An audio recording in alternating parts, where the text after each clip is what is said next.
I love cats. Just saying.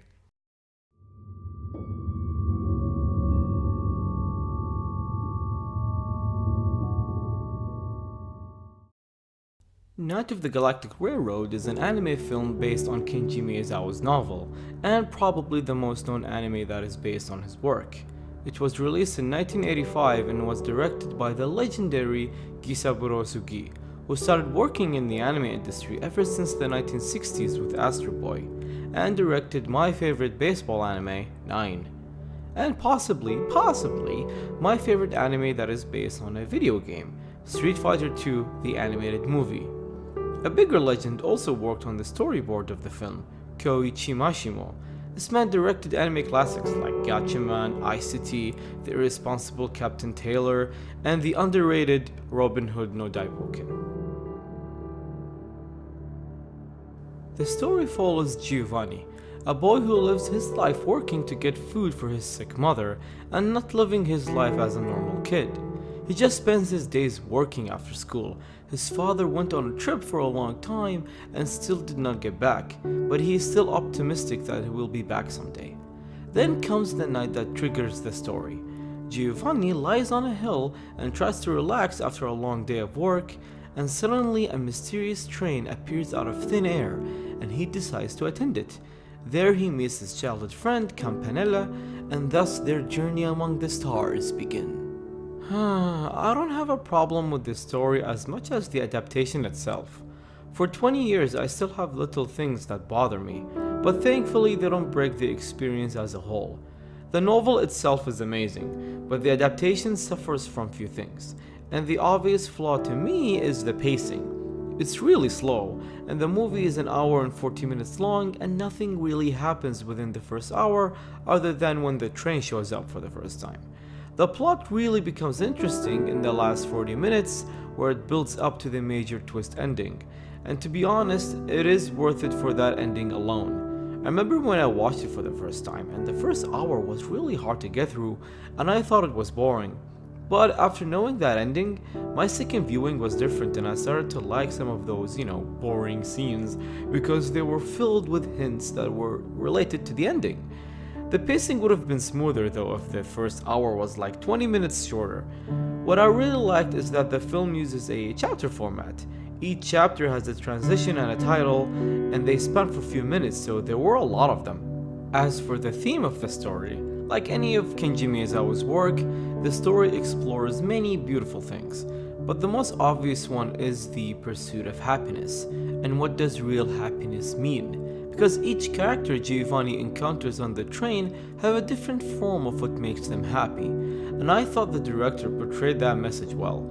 And as for that twist ending, it's handled in a very clever way.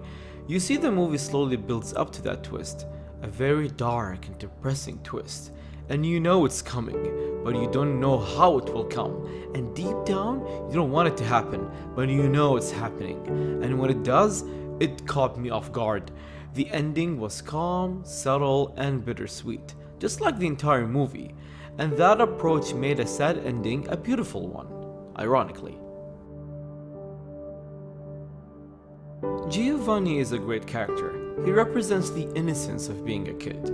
He wishes the good for everyone, even when he is being bullied all the time. He remains good-hearted, and when something really sad happens, he controls himself and remains strong. Campanella is basically a plot device, but a very strong and important plot device.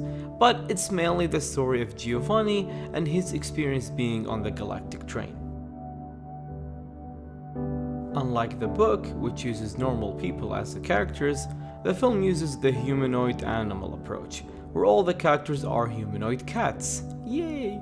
And I'm a huge fan of it. I used to love shows like Sherlock Holmes, Samurai Ninja Cats, heck even normal talking animals like Blue Blink or Kimba. Humanoid animals have this charm I can't explain. It always puts a smile on my face, and the entire film really looks like a late 70s anime. The human characters look like they came out of a world masterpiece theater anime, and as for the world, it looks so atmospheric, especially during the train ride. Everything feels like a dream. Sometimes it's really spooky, and sometimes it's really magical. It sucks you in, just like how Giovanni was sucked in by all of this. The word normal suits the animation here. It's okay, nothing really made me go wow. The art is what got me. The animation is just there, mainly because most of the time the scenes are inside the train while the characters are just sitting, so a big production wasn't really needed given how the story is. The soundtrack, just like the art, it sucks you in. It's very calm and it sounds like something you hear out of a music box. It's not memorable, but it stood out, and that's a good thing. At the beginning of the movie, it says that it's recognized by the Ministry of Education. It makes sense. The entire train ride feels like a school trip, with every stop or sightseeing feels like a lesson, and they were good lessons. And this anime is the type that grew on me over the years, and I didn't really appreciate it when I first saw this in the mid-90s.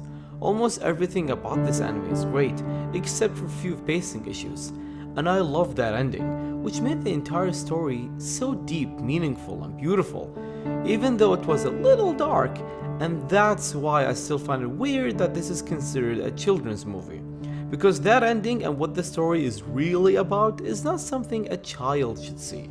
If 12 or 13-year-olds are the considered children, then okay, fine. But kids who are 6 or 7 years old? No way! Because it's really serious and a little depressing, and the slow pacing can set them off.